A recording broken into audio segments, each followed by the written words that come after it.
로마서 1장 1절에서 7절 말씀입니다. 우리 하나님 말씀을 받으실 때에 잠시 자리에 일어나셔서 경건한 마음으로 하나님 말씀 받으실 텐데요. 몸이 불편하신 분들은 앉아서 받아도 되겠고요. 그렇지 않은 분들은 다 일어나셔서 하나님의 말씀을 경건한 마음으로 받도록 합니다. 로마서 1장 1절에서 7절까지 오늘 이 시간 저와 여러분들에게 주시는 하나님의 약속의 말씀입니다. 다 같이 읽겠습니다. 예수 그리스도의 종 바울은 사도로 부르심을 받아 하나님의 복음을 위하여 택정함을 입었으니 이 복음은 하나님이 선지자들을 통하여 그의 아들에 관하여 성경에 미리 약속하신 것이라.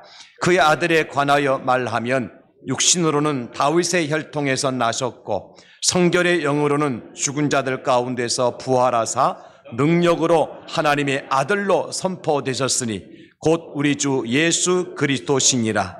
그로 말미암아 우리가 은혜와 사도의 직분을 받아 그의 이름을 위하여 모든 이방인 중에서 믿어 순종하게 하나니 너희도 그들 중에서 예수 그리스도의 것으로 부르심을 받은 자니라.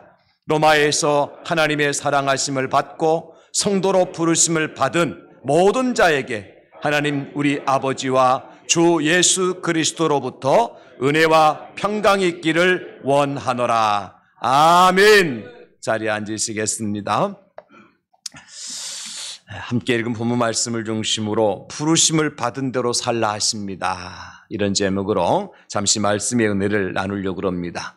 우리가 흔히 말할 때 멋멋답다라는 말을 많이 하죠. 군인에게는 군인답다, 신사에게는 신사답다, 어른에게는 어른답다, 아이에게는 아이답다. 스포츠 선수는 스포츠 선수답다, 목사는 목사답다, 이런 말을 들어야 맞습니다. 무엇을 말하고 있습니까? 자기의 신분이나 직분에 맞는 삶을 살아야 한다는 것입니다. 뿐만 아니라 자기의 위치나 환경에 또 상황에 맞는 말과 행동을 해야 함을 강조하는 것이 멋멋답다, 그렇게 이야기하는 것입니다. 예를 들어 그런 게 있겠죠. 결혼식장에서 해야 될 말과 행동이 있고 또 장례식장에서 해야 될 말과 행동이 다릅니다. 여러분, 선수가 수영장에서 해야 될 운동이 있고 마른 육지 운동장에서 경기장에서 해야 될 운동이 따로 있는 것입니다. 수영복 입고 마른 운동장에서 수영한다고 불러봤자 나가지 않습니다. 여러분 그렇잖아요. 심지어 남자가 입는 옷이 다르고 여자가 입는 옷이 따로 있지 않습니까? 농사 짓기 위해서 이제 농장으로 나가는 농부가 가지고 나가는 도구가 따로 있고 고기 잡기 위해서 어부가 가지고 나가는 이제 도구가 따로 있는 것입니다. 군인이 전쟁터에 나갈 때 입는 복장하고 신부가 결혼식장에 나아갈 때 입는 복장은 다를 수밖에 없습니다. 마찬가지로 목사가 강단에서 하는 설교하고 국회의원이 국회에서 하는 연설은 달라야 됩니다. 상황이 다르고 직분이 다르고 우리가 있어야 될 자리가 다르기 때문에 그렇습니다. 여러분, 무슨 말을 하고 싶은 겁니까? 나는 지금 어디에서 어떤 존재로 살아가고 있는가를 살펴보자는 겁니다. 나는 지금 어디에서 어떤 존재로 살아가느냐? 우리가 쉽게 말하는데 주제 파악을 좀 잘할 수 있었으면 좋겠다. 주제 파악을 모르는 사람이 있어요. 결혼식장에서 해야 될 말이 따로 있고 장례식장 가서 해야 될 말이 따로 있는데 상황 판단을 못 하시는 분들이 계세요. 군인은 군인으로서의 사명이 있고 여러분 목사는 목사로서 사명이 있는 거예요. 그래서 오늘 우리는 본문 말씀을 중심으로 해서 부르심을 받은 대로 살라 하십니다. 우리를 하나님께 누구로 불러주셨느냐? 나는 어떤 존재냐? 그 부르심에 합당한 삶을 살아갈 줄 아는 저와 여러분들이 될 수 있기를 예수님의 이름으로 축복합니다. 사도 바울, 하나님의 부르심을 받고 정말 많은 일들을 하셨습니다. 기독교 역사상 바울 사도처럼 엄청난 일을 해내신 분이 없습니다. 그 가운데 하나가 바로 이방 나라의 이방인들에게 복음을 전하는 전도자로서의 삶을 살다가 죽으신 분이 사도 바울입니다. 그리고 그 흔적을 하나님의 말씀과 역사 속에 고스란히 남겨놓고 가신 분이 사도 바울이죠. 그래서 우리는 누구든지 바울 그러면 전도자 그렇게 얘기하지, 바울을 정치가, 또 때로는 바울을 어떠한 과학자, 바울을 신학자, 개혁운동가 그렇게 얘기하지 않습니다. 바울은 누구예요? 전도자입니다. 바울은 전도자라. 그 말이 바울에게 딱 맞는 말이고, 바울은 그 전도자의 말에 맞는 삶을 살았고 그렇게 살다가 간 분이에요. 그런데 여러분, 사도 바울이 그렇게 하나님 보시기에 전도자로서 놀라운 일을 행하였지만 그럼에도 불구하고 영광스러운 대접을 받은 적이 없고 또 영광스럽게 죽지 않은 사람이 바로 사도 바울입니다. 우리가 아는 것처럼 실제로 바울의 일생은 화려하지 않았습니다. 오히려 다른 어떤 사도들보다도 더 많은 고난과 역경의 삶을 살다가 최후에 비극적인 참수형을 당하고 생을 마감한 사람이 사도 바울이죠. 제가 지난번에 로마에 방문해서 바울의 참수 기념교회에서 찍은 영상을 여러분들에게 보여드린 적이 있습니다. 저는 이번 말씀을 준비하기 전에 한 가지 결단을 하고 제 자신에게 변화를 준 것이 있는데, 그것이 뭔가 하면 제 밴드의 프로필 사진을 바꿨습니다. 그동안에는 프로필 사진을 그냥 평화롭게 아주 예쁘게 찍은 사진을 올려놓았는데, 이번에 어떤 사진으로 바꿔놓았느냐 하면 바로 바울의 참수 기념교회에서 기도하며 찍힌 사진을 제 프로필 사진으로 바꿨어요. 왜 그랬을까요?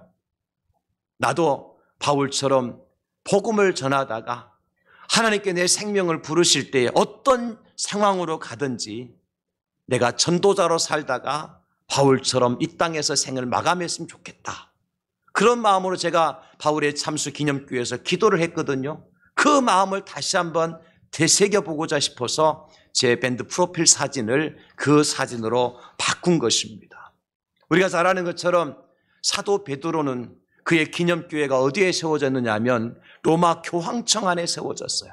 너무 화려하게, 너무 많은 사람들이 찾아와서 참배하는 것으로 사도 베드로의 기념교회가 세워졌지만, 사도 바울의 기념교회는 어디에 세워졌느냐? 로마의 가장 외곽에, 사람들 발걸음도 없는 곳에 저희들이 가서 방문했습니다마는 방문했을 때 사람들이 없어요. 한 3사람 만났을까요? 그러나 로마 교황청은 발 디딜 틈이 없이 많은 사람들이 있었는데 그곳에 베드로의 기념교회가 있었고, 바울의 참수터 기념교회는 사람조차 찾아오지 않는 적적하게 적막하기 짝이 없는 그런 곳에 교회가 세워져 있더란 것입니다. 여러분, 위대한 전도자여 사도인 바울이 왜 그런 대접을 받아야 됩니까? 바울은 살아서 사역하실 때도 가장 힘든 부분이 무엇이 있는가 우리가 생각해 보면, 당시 유대인들이나 종교 지도자들이요, 바울을 사도로 인정하지 않았다는 거예요. 그래서 사실 바울이 고린도교회 성도들에게 편지를 하면서 자신을 사도로 인정하지 않고 자기가 가르친 진리를 부정하는 성도들을 향해서 고통을 호소하기까지 했어요.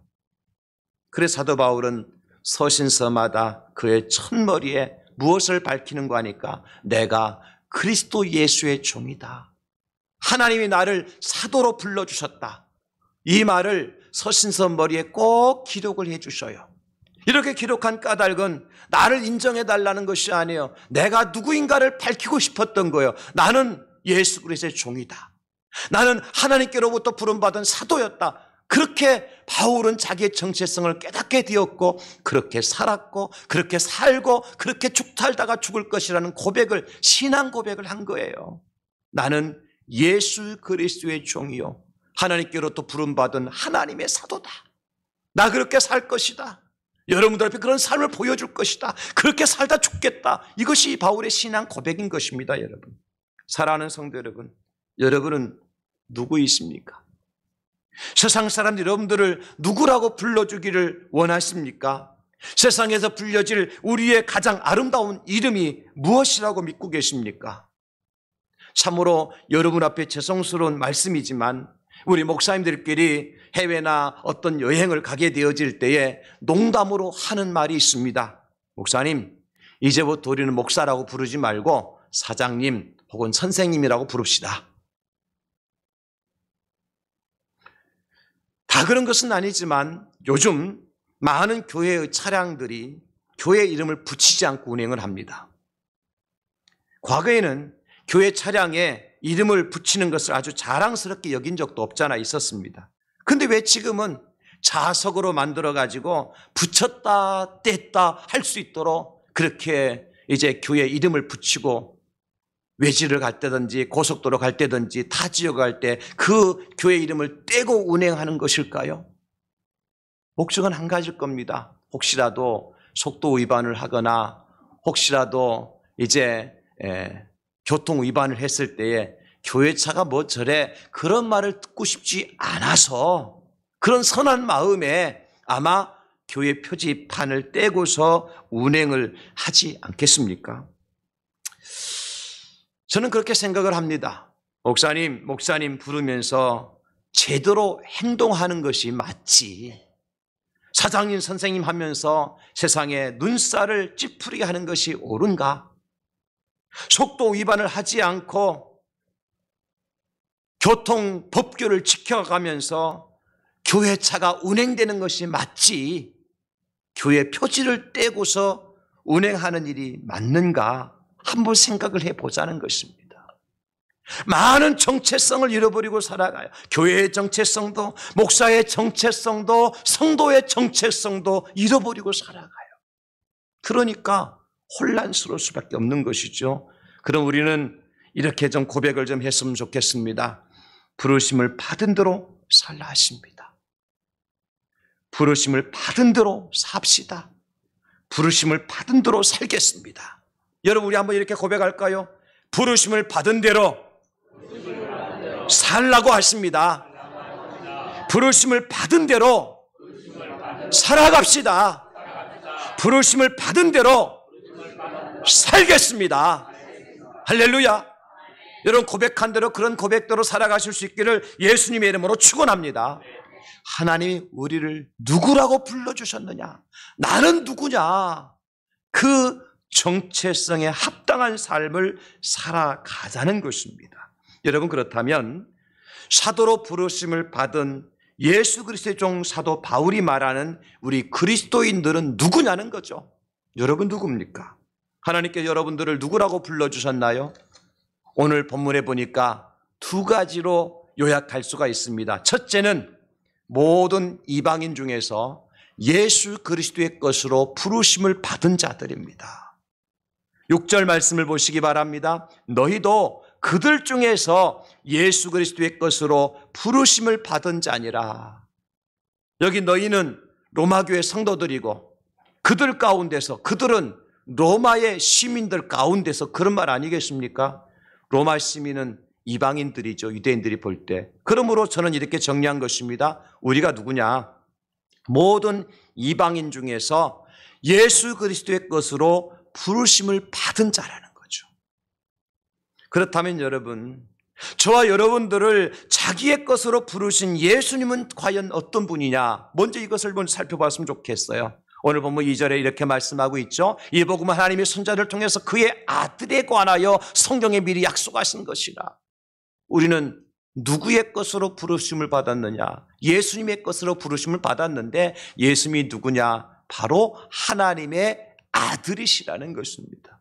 사랑하는 성도 여러분, 예수님은 하나님의 아들이십니다. 예수님은 하나님의 아들이십니다. 예수님은 하나님의 아들이십니다. 여러분 이 진리를 믿어야 돼요. 그러므로 우리가 예수 그리스도의 것이라고 할 것 같으면 우리는 누구의 것입니까? 하나님의 아들의 것입니다. 그런가 하면 3절에 예수님은 누구라고 말씀하셨습니까? 육신으로 다윗의 왕의 혈통에서 나신 분이라고 말씀하셨어요. 다윗의 왕의 혈통에서 나신 분이다. 우리를 부르신 예수님이 다윗의 왕의 혈통에서 나신 왕 중의 왕이십니다. 만왕의 왕이십니다.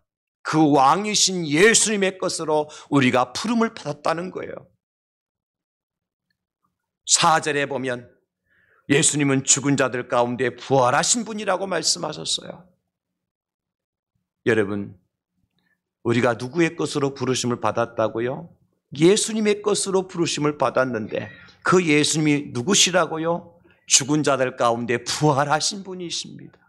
지금도 살아계신 하나님이십니다. 지금도 역사하신 하나님이십니다. 우리는 그 예수 그리스도의 것으로, 살아계신 하나님의 것으로, 부활하신 예수님의 것으로 부르심을 받은 자라는 거예요. 왜 이게 중요합니까? 여러분, 똑같은 악기라고 할지라도 누구의 손에 들려 있는가에 따라서 그 가치가 달라집니다. 악기가 좋아서 소리를 잘 내고 좋은 연주를 하는 것이 아니라 고물처럼 보이는 악기라도요, 줄이 끊어진 악기라도요, 거장이 연주하면 아름다운 소리를 냅니다. 우리에게 드럼이 보통 드럼이 아니에요. 저 드럼이. 고물도 저런 고물이 없어요. 근데 어떻습니까? 유명한 연주자 우리 김군이 딱 잡으면요, 스틱을 잡으면 저 소리가 바뀝니다. 땡땡 소리도 보통 소리가 아닙니다, 여러분. 아니라고요? 여러분 한번 쳐보세요. 아닌가 긴가. 똑같이 운동장에 굴러다니는 축구공이지만 누구의 발에 닿느냐에 따라서 그 축구공의 가치가 달라진다니까요. 만약에 저에게요, 세계 월드컵 공인 축구공을 갖다 딱 앞에 갖다 놓고, 이 공 좋은 공이니까, 공인된 공이니까, 비싼 공이니까 이 공을 골대 안에 차 넣으라 그런다면 저는 자신 있게 공을 찰 겁니다. 그런데 공이 어디로 갈까요? 지가 원하는 대로 갈 겁니다. 그러나 동네 문방구에서 사온 2,500원짜리 축구공 갖다 놓고 손흥민 선수에게 골대 차 넣으라 그러면 어떻게 될까요? 그 공이 지가 원하는 대로 가는 것이 아니라 손흥민 선수가 원하는 곳으로 가게 될 것입니다. 너무 차원이 높은 설교라서 이해가 안 간다고 갸우뚱거리시는 분이 딱 두 분 계시는데, 누구의 발에 닿느냐에 따라서 공의 가치가 달라져요. 방향이 달라져요. 여러분 그렇지 않습니까?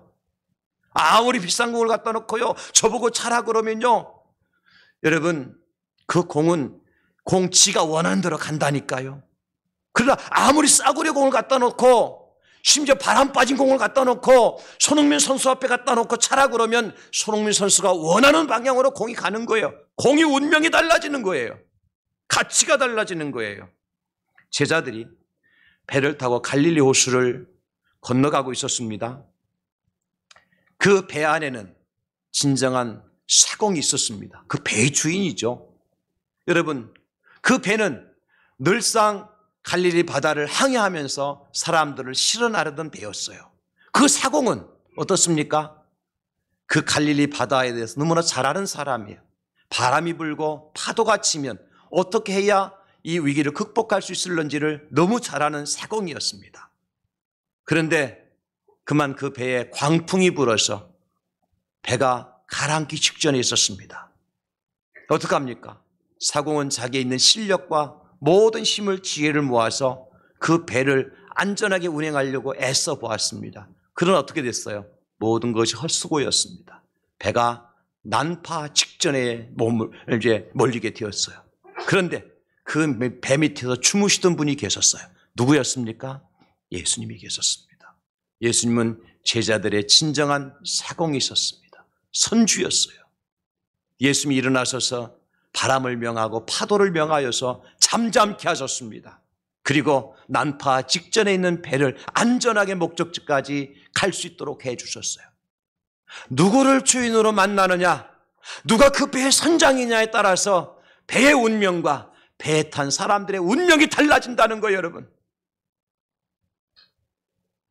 사랑하는 성도 여러분, 똑같은 조건이라고 할지라도 누구가 그것을 맡아서 소유하고 있느냐, 우리가 누구에게 속한 사람인가, 나의 주인은 누구냐에 따라서 그 사람의 운명이나 그 사람의 가치가 달라질 수밖에 없다.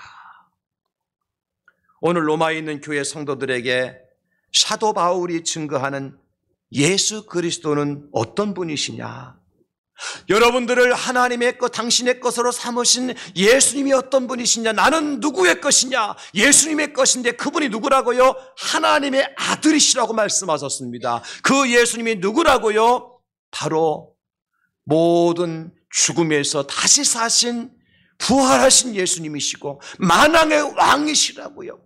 그분이 저와 여러분들을 당신의 것으로 삼아주셨습니다. 우리는 그 예수님의 것이 되었습니다. 그러므로 여러분, 우리가 어떻게 살아야 돼요? 하나님의 아들이신 예수님의 것답게 살아야 되고, 우리가 어떻게 살아야 돼요? 만왕의 왕이신 예수님의 것답게 살아야 되고, 우리가 어떻게 살아야 돼요? 죽음을 이기신 부활하신 예수님의 것답게 살아야 되고, 우리가 어떻게 살아야 돼요? 모든 것이 주인 되시는 예수님의 것답게 살아야 된다는 것입니다.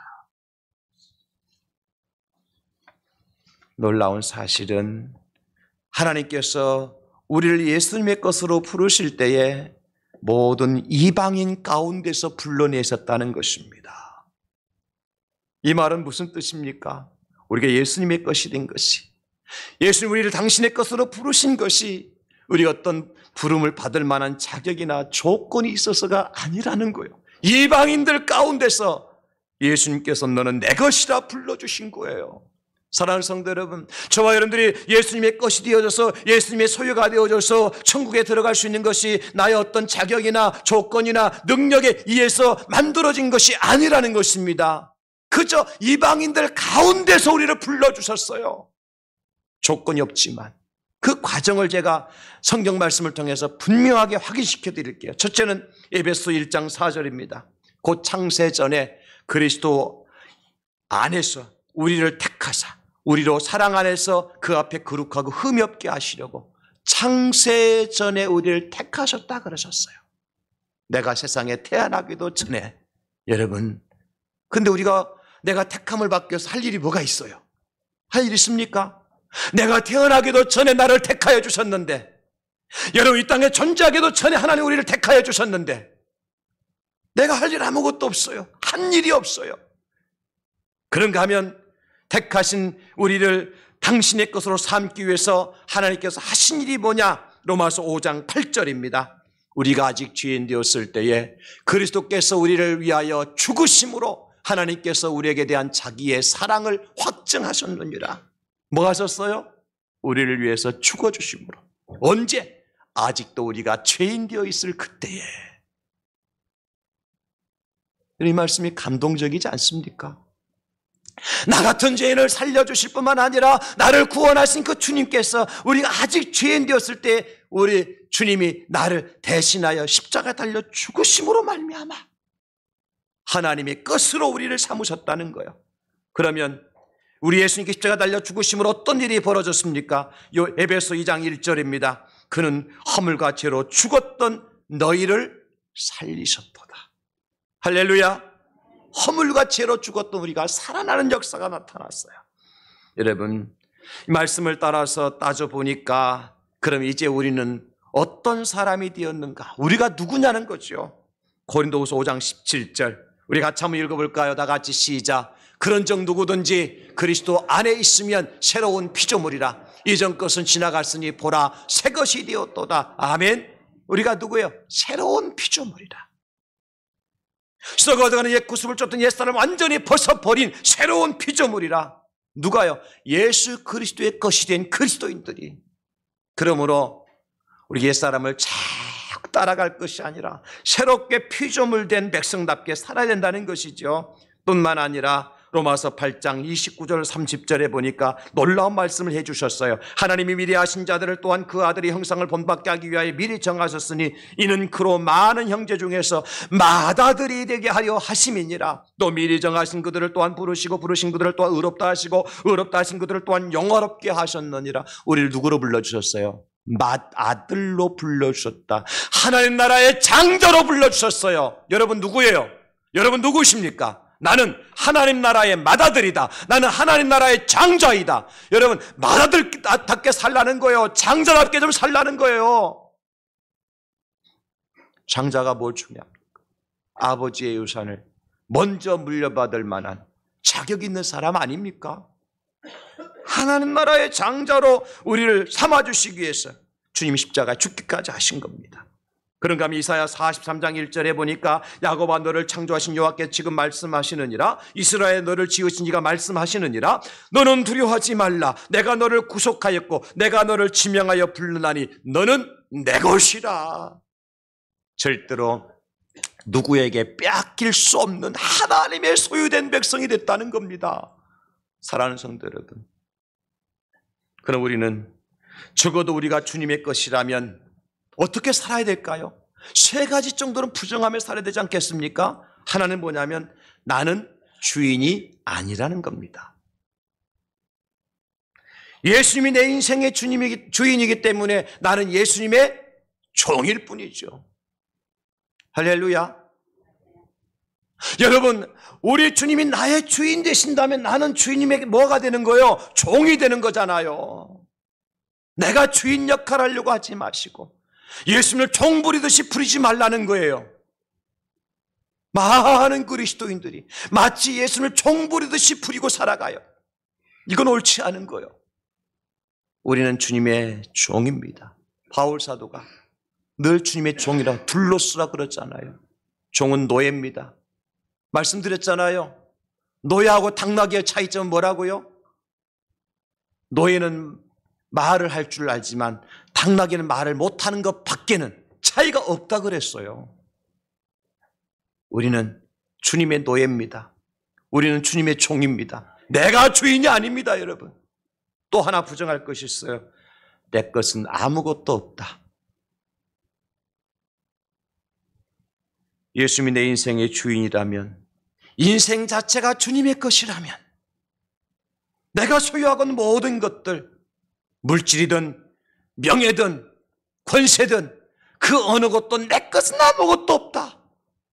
주님께서 내놓으라 하면 내놓을 수밖에 없고 내려놓으라 하면 내려놓고 갈 수밖에 없는 것이 우리 인생입니다.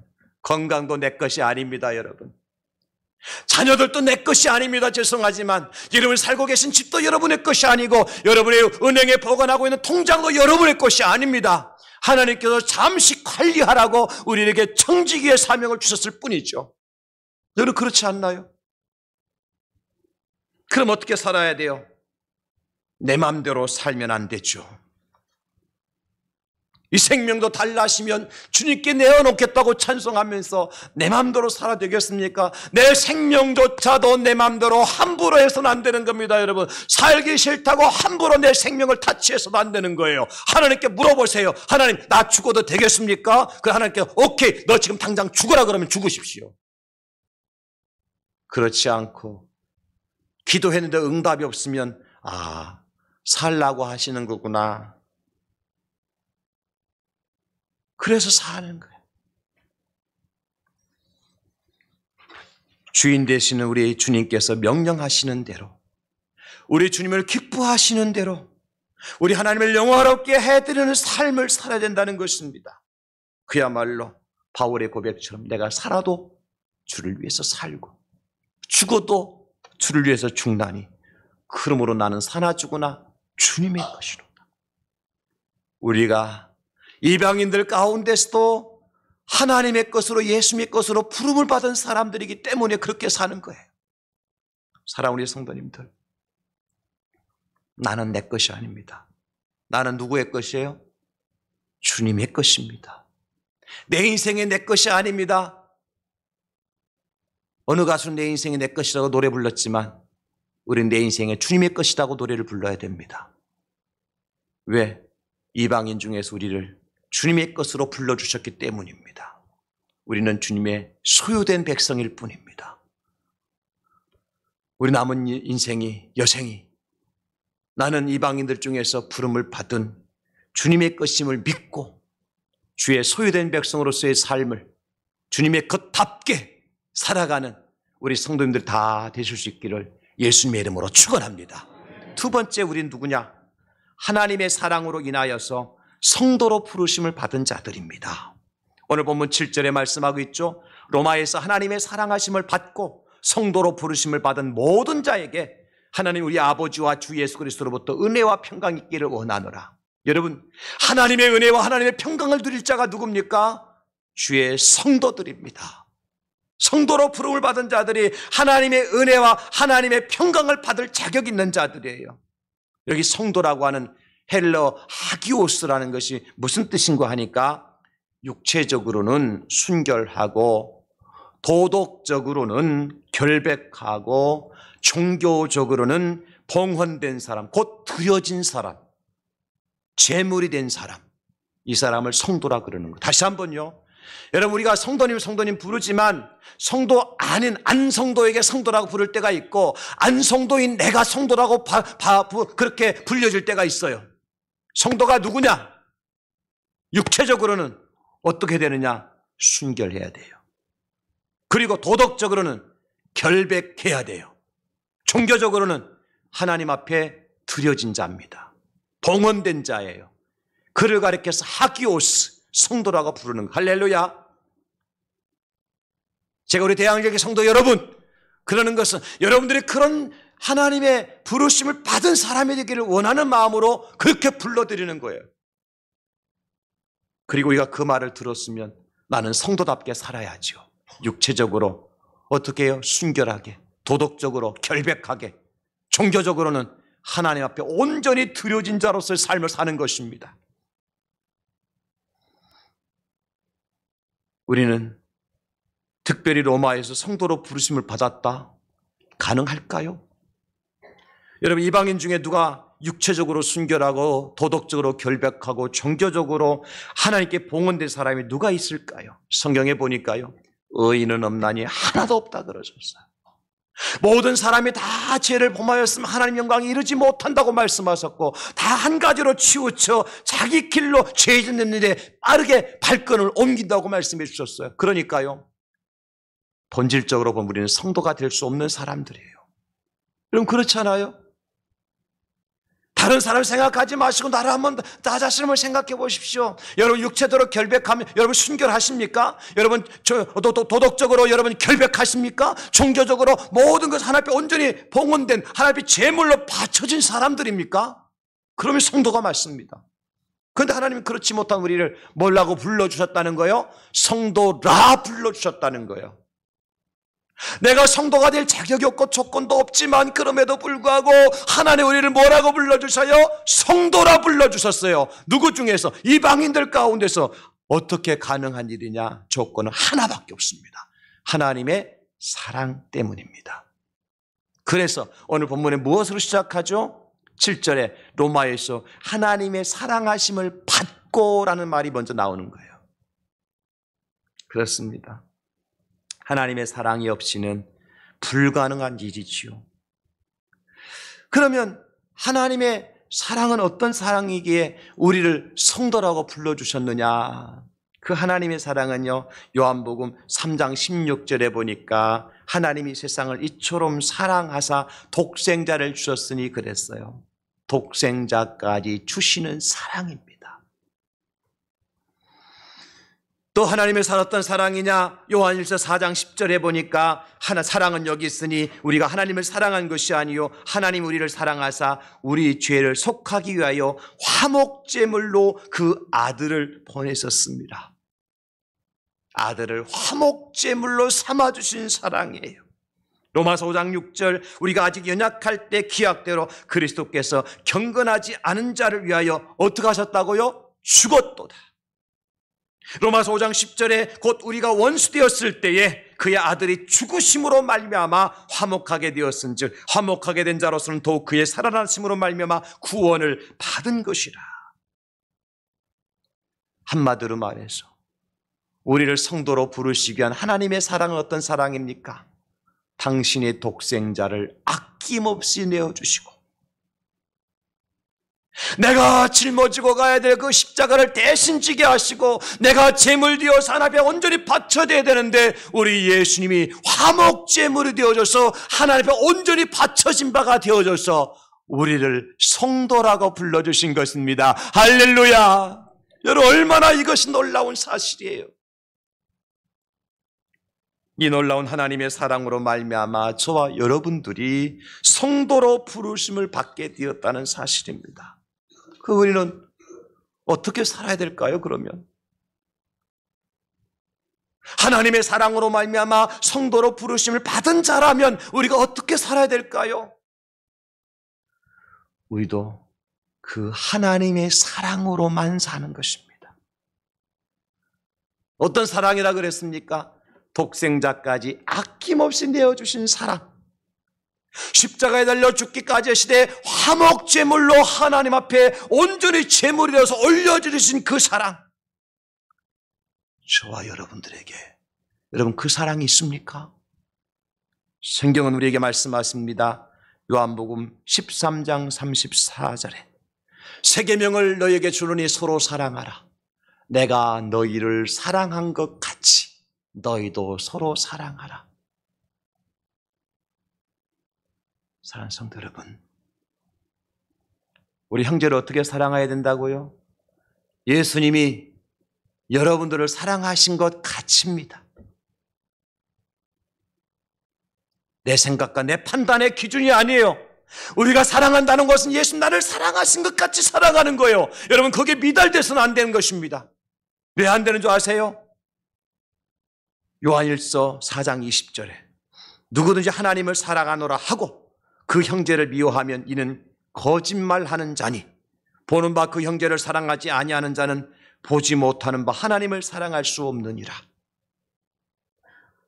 이 말씀이 여러분의 심장에 새겨질 수 있기를 예수님의 이름으로 축원합니다.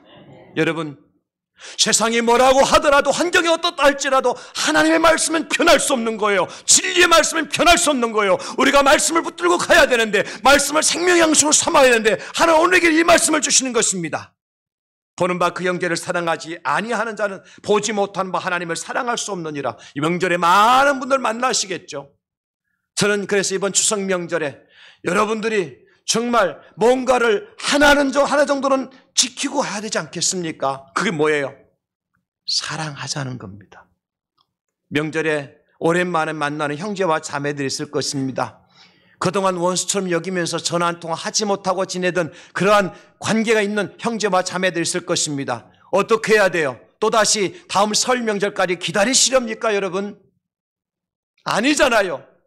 이번 추석 명절이야말로 하나님께 내게 말씀하신 것처럼 보는 바 그 형제를 사랑하지 아니하는 자는 보지 못하는 바 하나님을 사랑할 수 없다고 말씀하셨으니까 내가 이번 명절 어떻든지 간에 형제를 사랑하시되 주님이 나를 사랑하신 것처럼 나도 사랑해야 되겠다.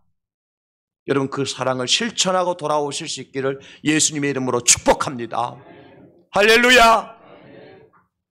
더 무서운 말씀이 나와요. 요한일서 3장 15절입니다. 우리 한번 간절한 마음으로 같이 읽어볼까요? 시작. 그 형제를 미워하는 자마다 살인하는 자니 살인하는 자마다 영생이 그 속에 거하지 아니하는 것을 너희가 아는 바라. 사람의 칼로 몽둥이로 사람을 쳐서 죽이는 것만 살인하는 것이 아니라 그 형제를 미워하는 자도 살인죄를 짓는다. 살인자다. 살인하는 자마다 영생이 그 속에 거하지 아니한다. 하나님 말씀입니다. 사랑하는 성도 여러분, 우리가 구원을 너무 쉽게 생각하지 마세요. 예수 믿으면 됐지. 그리고 내 마음속에 여전히 누군가를 미워하고 시기하고 원수 맺는 마음이 응어리가 남아있다면 나는 아직도 영생과는 먼 가짜 믿음을 가진 사람이다.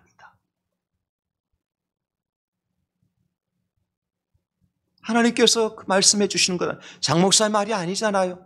제가 여러분들 겁박하게 해서 드리는 말씀이 아니잖아요. 하나님께서 말씀하시잖아요. 어떻게 해야 돼요 그러면?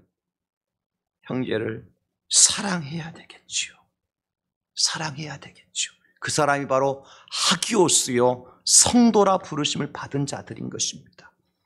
이번 추석 명절은 내가 누구인가를 우리 가족들에게 친지일가들에게 만나는 사람들에게 보여줄 수 있는 절체의 절명의 기회입니다. 나의 정체성을 말할 수 있는 기회예요. 내가 누구냐? 그들이 나에게 누구라고 묻기 전에 내가 그들에게 어떤 모습을 보여줄까요? 내가 이방인 중에서 예수 그리스도의 것으로 부름을 받은 자입니다. 내가 누구냐?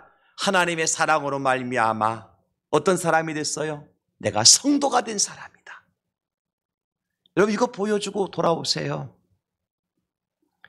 적어도 우리 대항제일교회에서 추석 전에 오늘 9월 15일 날 2부 예배 시간에 예배의 말씀을 들은 여러분들만큼은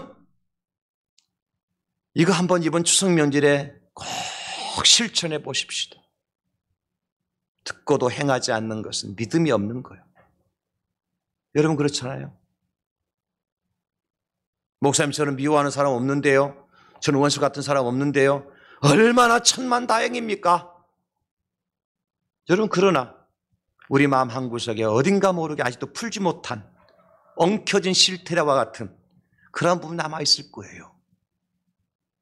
여러분 마음에 또아리를 들고 있는 누군가를 미워하고 누군가를 싫어하고 누군가를 생각할 때마다 마음이 어두워지는 그런 사람도 있을 거예요. 여러분 그거 끌고 천국 들어갈 수 있다고 생각하십니까? 다 내려놓으십시다. 내려놓아야 여러분이 영혼이 살고 여러분 육신도 살고 여러분 가정도 살고 우리 교회도 살고 이 나라 이 민족이 살게 된 역사가 나타나는 거예요. 한 팀은 용산역에서 한 팀은 서울역에서 막 뛰돌리고 소리진다고 그거 되는 게 아니란 말이에요.